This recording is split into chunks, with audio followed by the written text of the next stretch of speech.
Okay, so apparently I shouldn't have bought all these guns. I should have saved up my money over 10 years and just bought one really expensive gun. Let's get into it.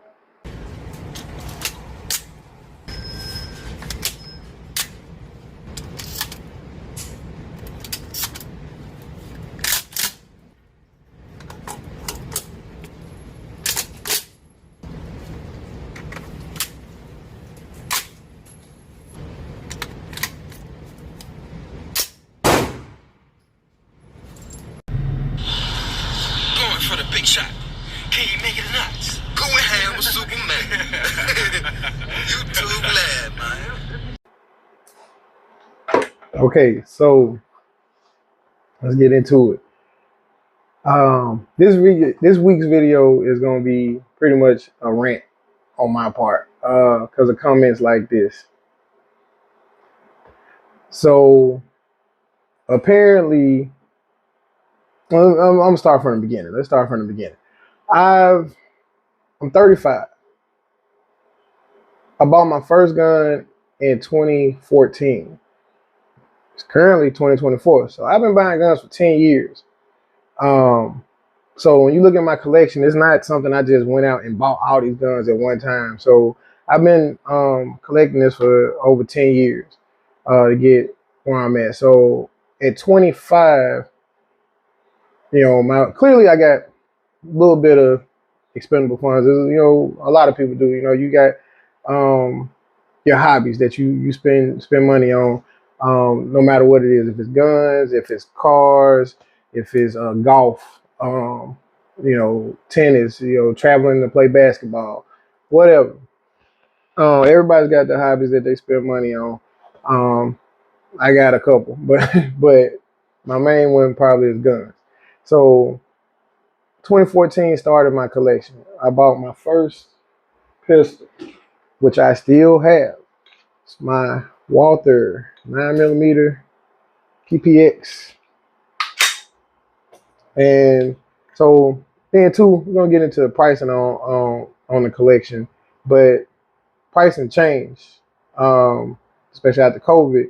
So like this is still to date my cheapest gun at $294. I had to start going back and looking at my orders because I order a lot of my guns online. I've probably only bought like a few in person. But yeah, so I had to go back and start looking at some of my orders, looking at some receipts and stuff, just to see like how much I've been spending, versus, what I have. So I spent like $294 back in 2014 for this. Currently, I think it's going for like about 400, like on resale, and because they discontinued it, so you can't even buy a brand new one anymore. So it's almost a collector's item here. Hadn't failed me in 10 years. So a lot of the comments, because not just Justice is the only one that's made comments like that, not even just directed towards me, but just in general, just about cheap guns and cheap sights and cheap attachments and all this, and reliability and quality and all this.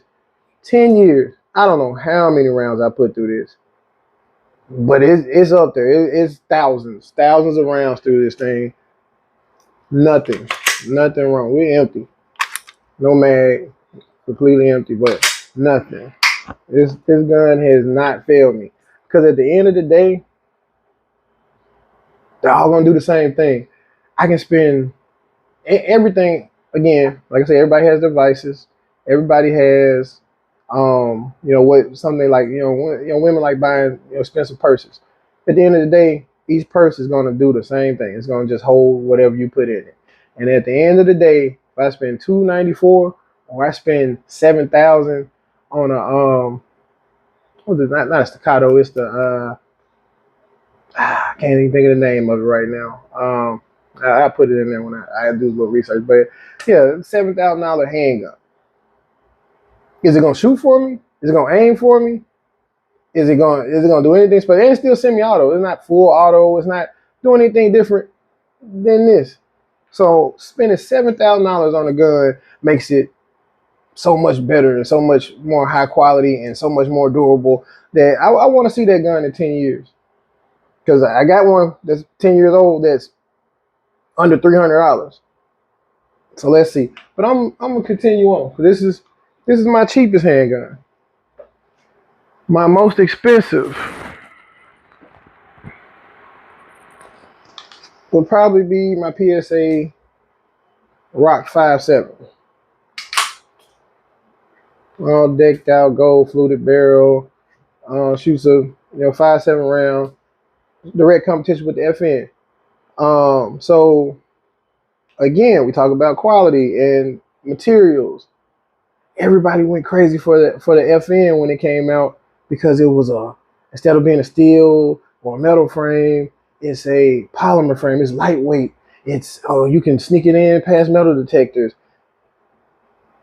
So now, when we talk about a handgun being a full polymer frame and all that, now going plastic is better. So you see how like some people just find anything to just gas them up, and a lot of things like I talked about in the last video is prestige pricing, which if you ever took like a marketing class or a sales class or anything like that, people will spend money on something just because of a name, or just because you tell them, oh, this is rare, and people believe it.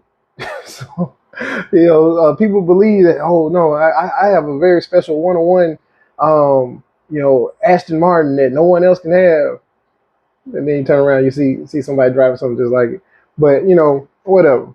But again, yeah, my Rock is probably my most expensive handgun because I got the extra barrel for it, with the optics and the light, probably brings it up there. So this is one of my most expensive, which is not saying a lot because I think I only spent about maybe $500 on this. Let's see. Let's go. Like I said, I did a little research, a little backing up on what I've spent. Yeah, total with this, probably about 700. Can't think of any other handgun I may have spent that much on. Yeah, I'm done pretty good for myself. So yeah, the Rock is gonna be the most expensive.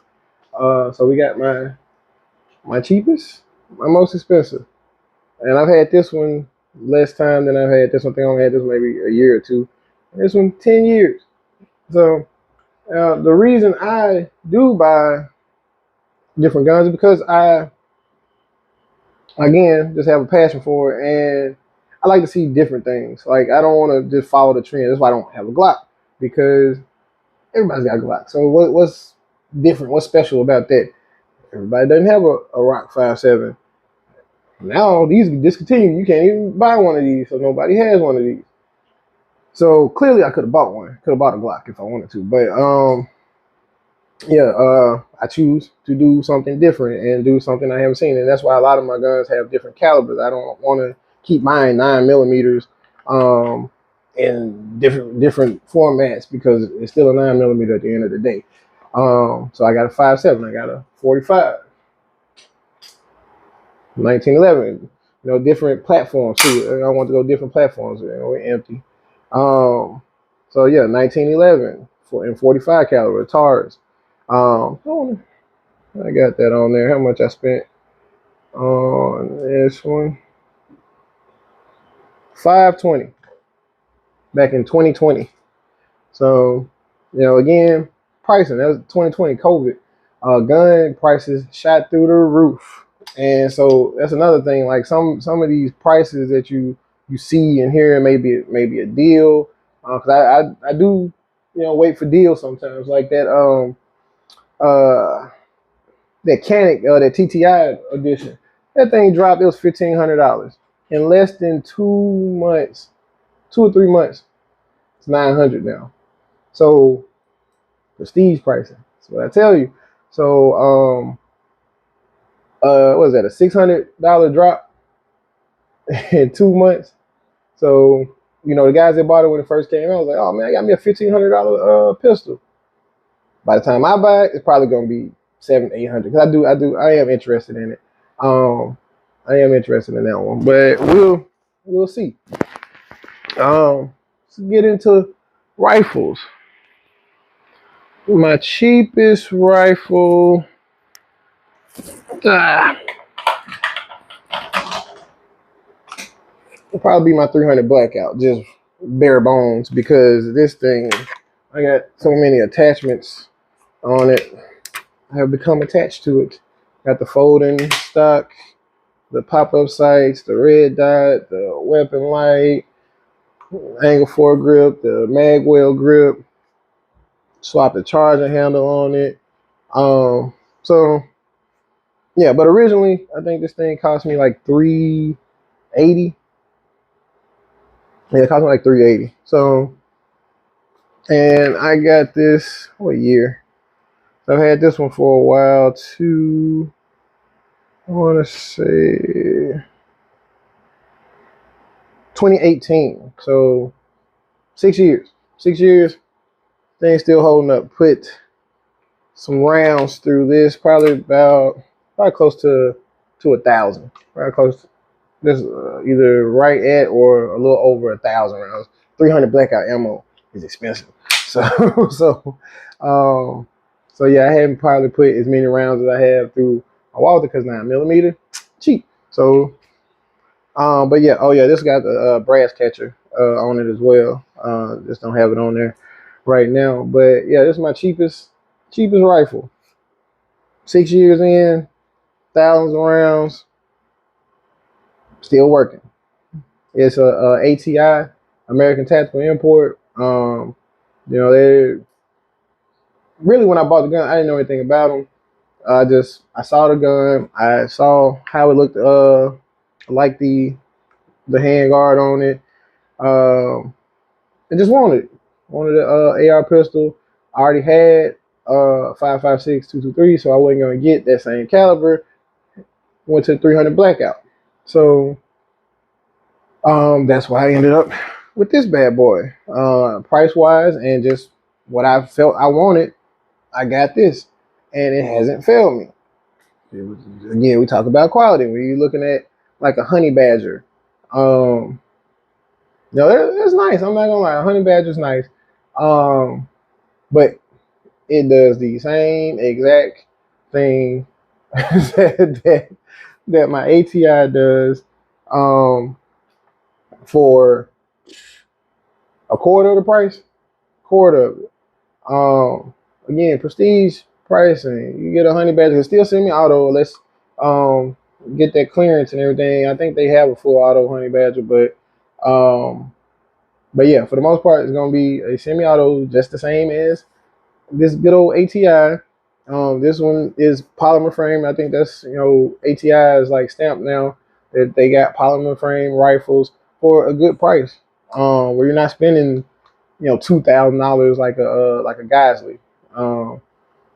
Just to say, oh yeah, I got a $2,000 rifle that does the same thing that my $380 rifle does as well. Then you talk about sights. Get into that. So I got a Crimson Trace red dot on this. Because 300 Blackout, I'm really not ARP. I'm not shooting long distance anyway, so I just need a red dot. I don't need magnification. I don't need a scope or anything like that. So just got a simple red dot on there. But you prestige people will want to put a $500 EOTech on this. I'm not bashing anybody for spending their money how they want to spend it or being able to afford that. But clearly, I'm not just hard up. I could get all these things if I really wanted. But I prefer to just have, like I said in the intro, I shouldn't have bought all these guns. I could just have one really, really expensive gun instead of having a variety with different things that I like to try, in some people's opinion. I shouldn't have spent. I guess you could average it out because I did a rough total about $10,000 over 10 years, so $1,000 a year on my hobby, and I shouldn't have spent that. I should have saved up over 10 years, just sitting there drooling over honey badgers and Guisleys and whatever else, scars, and just one day I'm gonna have one of those. Then once I get it, then I gotta spend another $2,000 on putting a ACOG on it, which I give ACOG.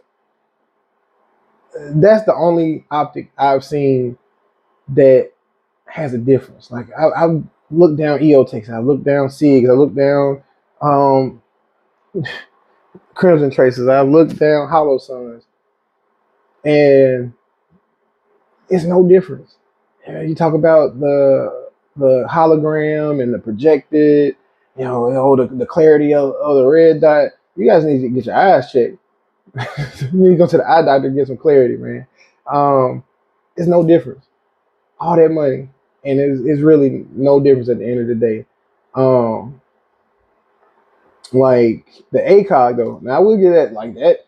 If you haven't been to the eye doctor, you got an ACOG, it's gonna correct your sight. Like that thing is crystal clear at a long distance. So I will give the ACOG credit for actually being different and actually being what I would say is quality, because a lot of people put quality on stuff that is still the same as the cheaper version. Like they just tweak it or whatever to make it seem as though it's so much better. But I give the ACOG if you can, and I still don't see $2,000.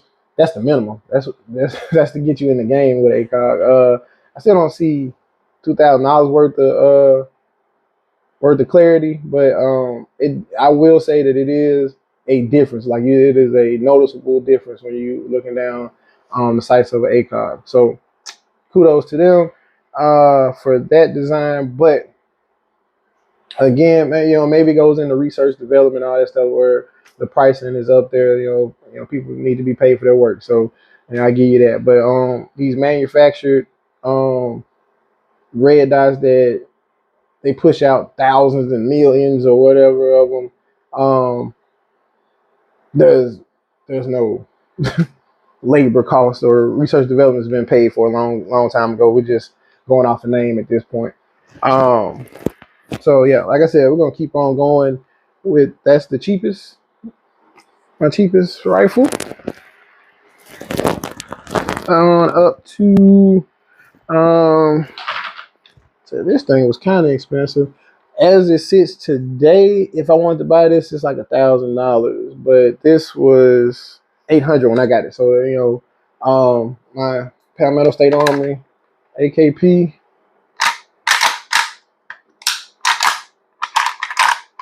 Clear, yeah. Palmetto State Armory with a SIG red dot on it. This I think is close, but it's not my most expensive. But I do like it. I never had an AK, so that's why I went and got this one. Should have saved my money and just waited and got, I don't know. But I think this is gonna be the winner chicken dinner for most expensive rifle that I own. I think it's gonna be right at 1,500.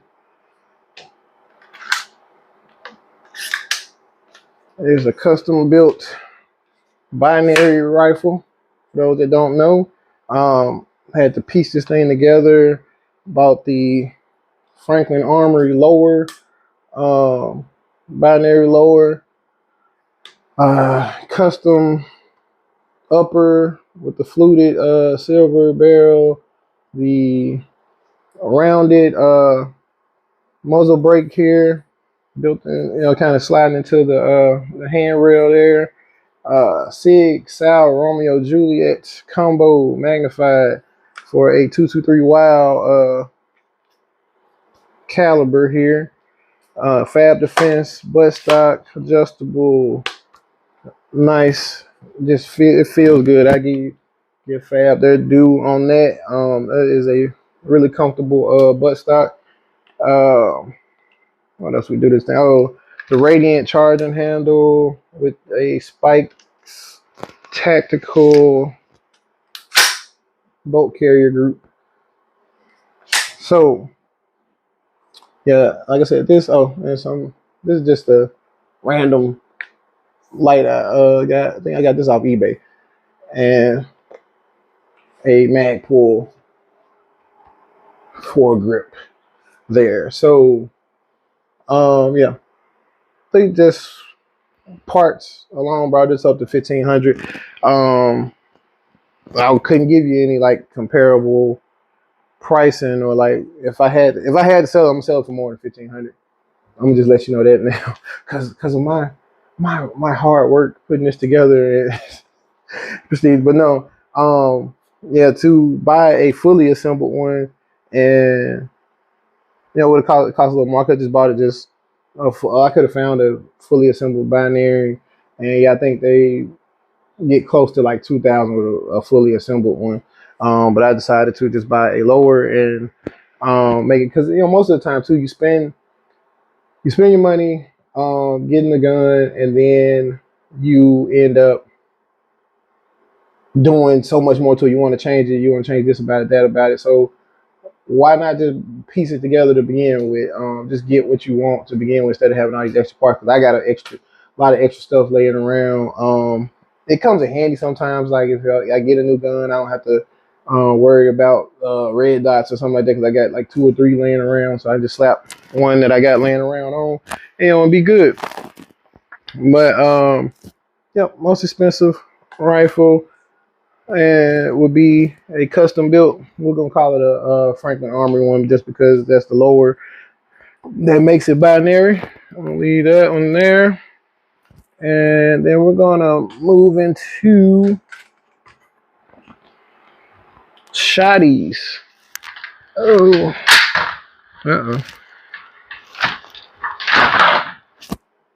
okay, there we go. Shotguns. So this is my Savage Stevens 380 shotgun. I got this thing a while ago as well. I think it cost me. I got it in 2017, so 7 years ago, and this cost me 190. 190. But shotguns are simple. This is a pump action. I think it's 18-inch barrel shotgun. Simple, but I like it. At the time I saw it, I liked it. I still like it, and I got it. I really wanted it for the pistol grip. Seen a lot of shotguns, but this one had a pistol grip, and 7 years ago, 190, not too bad for this, not too shabby. And I've put some rounds through it, probably at least 500. 7 years, hadn't failed me. I should have saved up and got a M4 Benelli.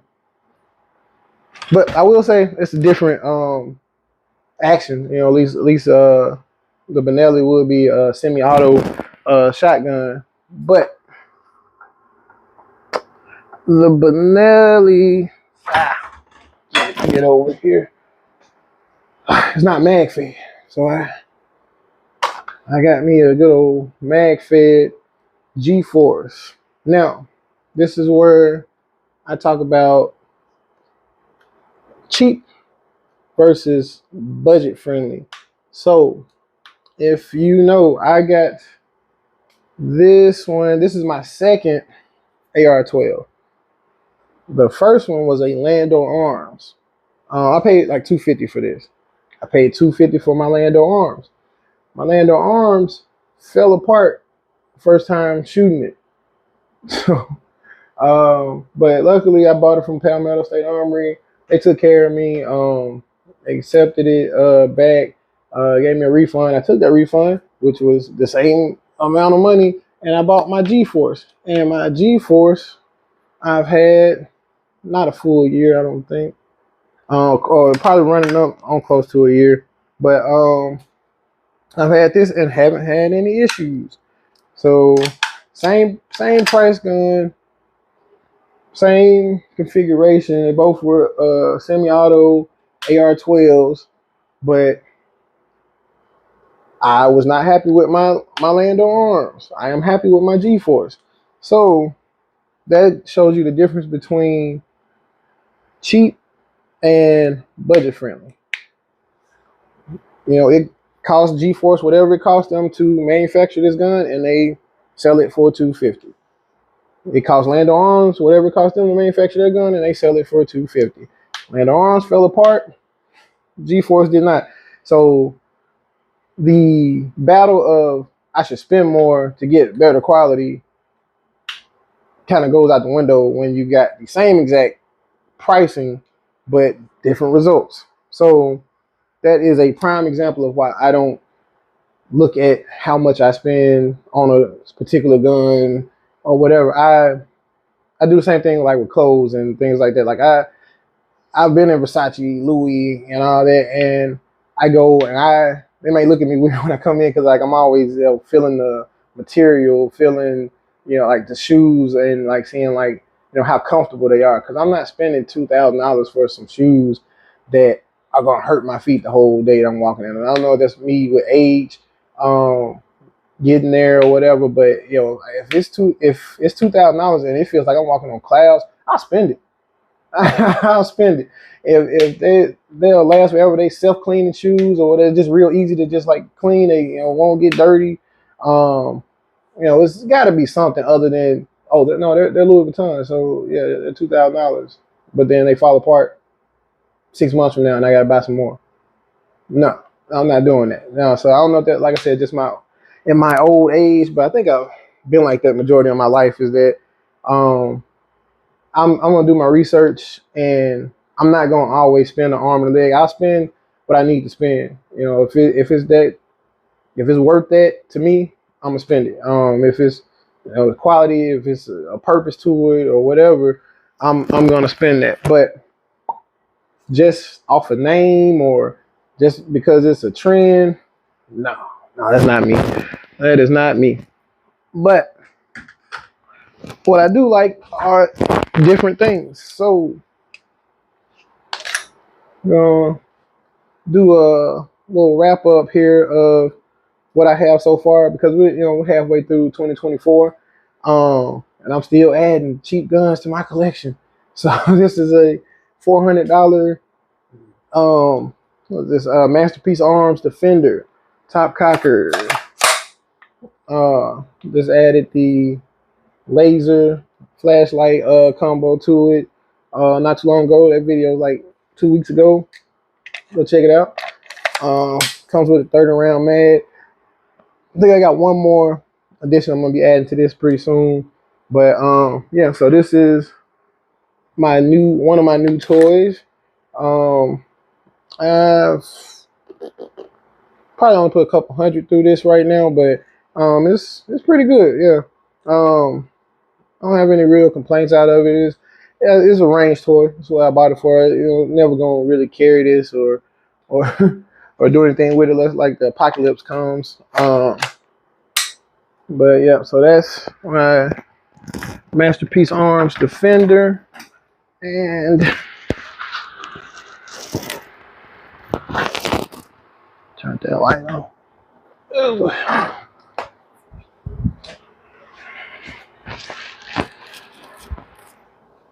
Oh, this is my Ruger American 308 bolt action. Why did I get this?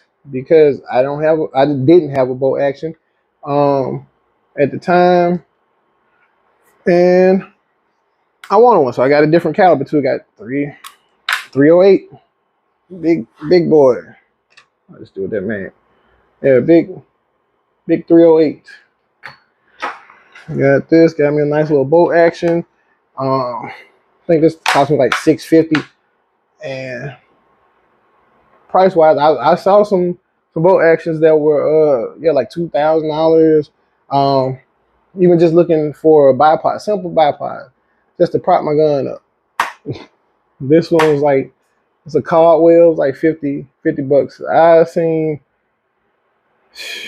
saw something for like $300-400.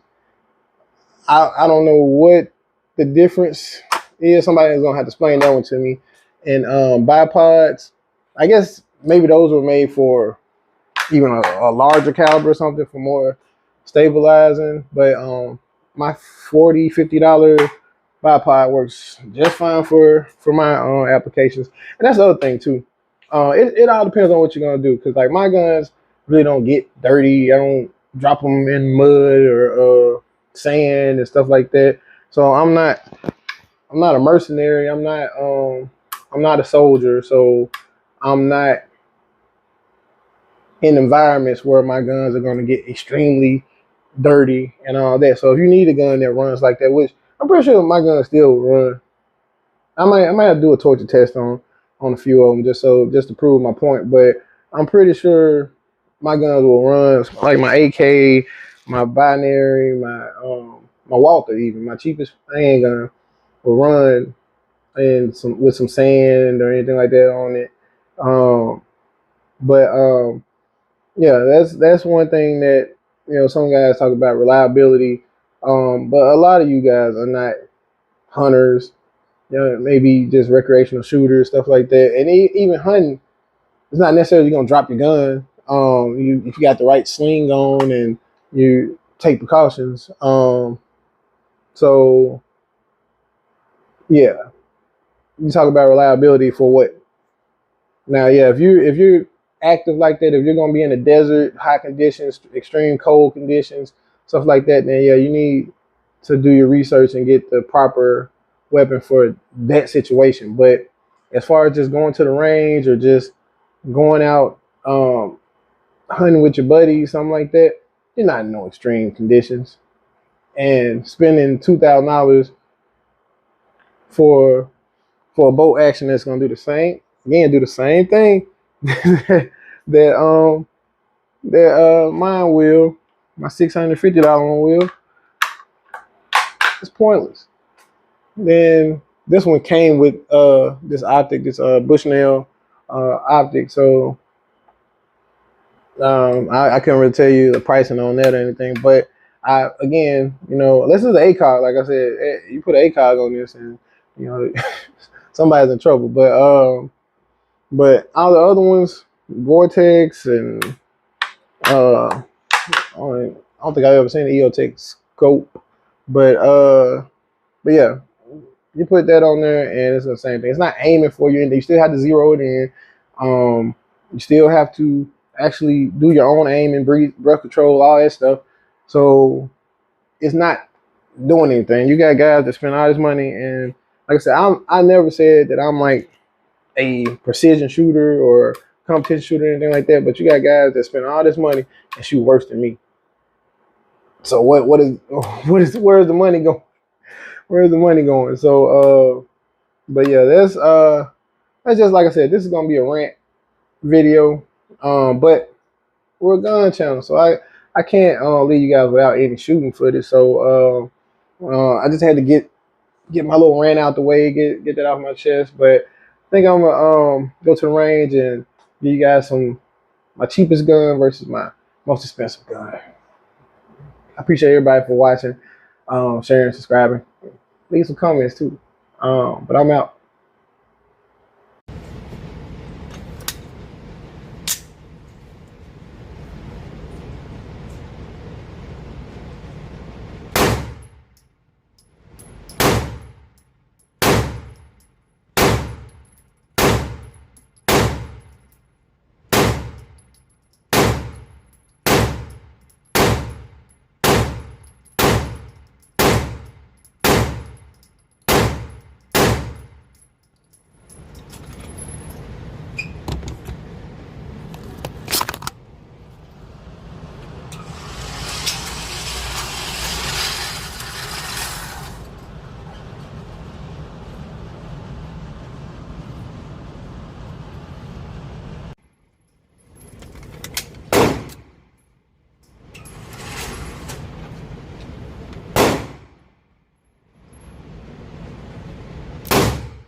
that fire and slow it down in between.